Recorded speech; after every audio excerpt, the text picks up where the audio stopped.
Hello and welcome to day 2 of the 7-day Accelerator for Joy and Genius. I am your host for this blessed journey, Anahata. I am the channel of assisting frequencies known as the Anahata codes, which are the law of attraction of energy medicine. Each day you will have access to a 5 to 10 minute audio which will frame your joy and unlock your genius. Now, if you missed day 1, don't worry. You can circle back at the end of the journey because it is non-linear. This journey is layered. We are expanding, and therefore we will be reaching new levels of consciousness through deeply integrating the wisdom shared and then taking steps to implement the vision and the wisdom through your focus and action. When we can repeat and validate our decisions by witnessing them being reflected back to us, we have successfully remapped our subconscious into a new default, which is more aligned with our vision and optimal experience. To do so will require understanding the underlying patterns that aren't aligned with where we want to go. And lucky for us, we have a very helpful alert system called our emotions. Yesterday, I explained the importance of being centered in the now moment and not allowing the past or future to split our energy. We examined the idea that all negativity is caused by an accumulation of psychological time and denial of the present. I encourage you to allow in the now by striving to be present as much as possible throughout each day. Now, the interesting thing about that exercise is that by being present, we may become acutely aware of the things in our lives that aren't going well. You may say, "Great, Anahata, I'm not living in the past or the future, but my current reality just isn't great. What would you have me do about that?" And this is where we can begin our journey as alchemists into uncovering the patterns which aren't aligned with where we want to go in order to resolve them, in order to make edits. Your truth is your truth, and it's true. As you believe, so will it be done unto you, so says the Bible. You're experiencing your reality as a direct reflection of how you've responded to your experiences over time. The firing and wiring that has then magnetized circumstances to you. Let me explain. You think a thought. That thought activates an emotional response associated with the way in which you responded to a prior thought that was similar.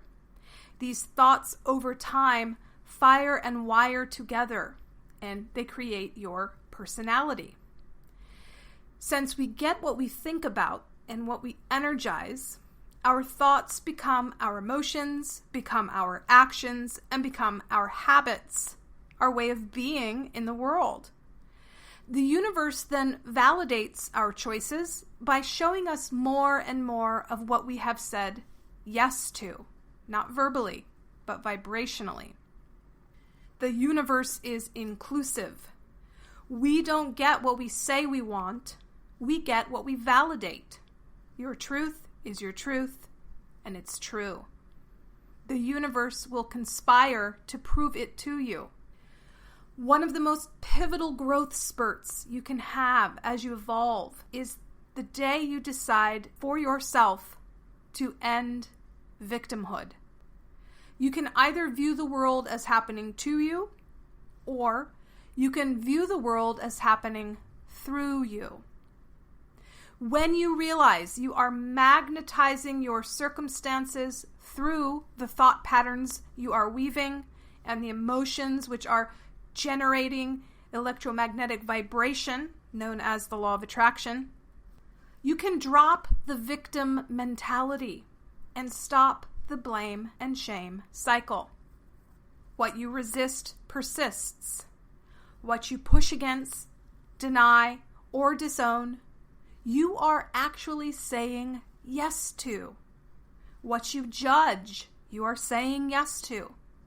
The wishing for something to be different causes those very things to unfold before you. And it's the source of all pain. So how do we navigate our now moment when we don't enjoy the circumstance we find ourselves in? By flipping the resistance. What this means is that we need to look at things through the lens of where we want to go rather than where we have been. The resistance we are experiencing in this now moment is real, but the meaning we give it is entirely up to us, and therefore holds the key as to how we move forward, either perpetuating the same pattern and asking the universe to give us more of that, or editing the pattern and asking the universe to give us something else. For example, if someone rejects you, rather than taking that rejection as a bad thing and allowing it to impose self-defeating thoughts and call in more rejection, we can simply allow it and then take a look at the source. When we can examine through understanding the roots of the resistance, we can replace the default setting tied to that limiting belief and literally remap our subconscious. We can retrain our brain to look at the cup as half full versus half empty. This will take practice and repetition, but the more you do it, the more you'll see things transform, and the obstacles you used to face will simply dissipate because you will no longer be a vibrational match to them. To flip the resistance, step 1, allow it to be and be okay with it. Step 2, understand that it's merely pointing out a limiting belief that you have the opportunity to now edit. Step 3, edit that belief by taking a look at the root of it. Where did it originate? When did you form the belief? And 4, give it new meaning. Simply replace it with something empowering rather than defeating. In our example, someone rejects you.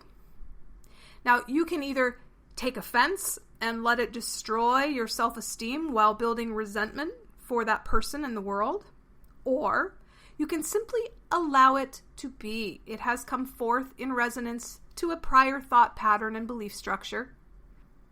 Okay, so where did it begin? Have you struggled with feeling judged your whole life? Chances are it was a way you viewed reality between the age of 2 to 8, when we are forming our defaults and our subconscious patterns. Just examining the belief or thought can empower you to transform it moving forward. Again, by giving it new meaning. Simply replace it with a meaning that aligns with where you want to go rather than where you are. So your self-talk in this example could sound something like, I realize that this person is projecting their own insecurities and standards on me, and that it has very little to do with me as a person.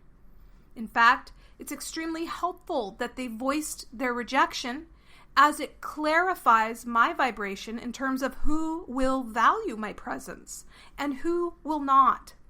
In this way, I can unalign from judgmental people who don't see my value and begin to magnetize those who are loving, accepting, and kind. See what we did there? Try it. You'll like it. And with practice, all obstacles that come your way will now be viewed as opportunity rather than tough luck or burdens. After all, it's the meaning we give to things which determines their effect on us. My favorite biologist, Bruce Lipton, said it's our response to our environment which activates our dynamic gene expression, not the environment itself. And he's right, because we get to decide the meaning we give something, and that truth will then magnetize to us the experience which will confirm our resonance. Cause and effect. Are you viewing yourself in this world as the cause or effect of something. So today, I invite you to fully own your entire energy signature and choose to see your response as your preference rather than a default which is out of your control. It's an opportunity to make an edit. Neuroplasticity will allow you to do so indefinitely and your entire life. You can amend anything and create anything you desire through the integration and remapping of anything that isn't aligned with where you want to be. You're either moving towards your potent purpose or away from it. Not sure what your vision is? We will get there. But first, you must begin to clear out the stress-based responses and defaults which are draining your energy and leaving no room for creativity or divine downloads and miracles to enter your reality. Because they are coming. They will come. In fact, they're already here. We just need to be able to tap into them. I can't wait to show you how. You are here, you are loved, and you are a gift to the world. Begin today to flip the resistance. Until another now, be well.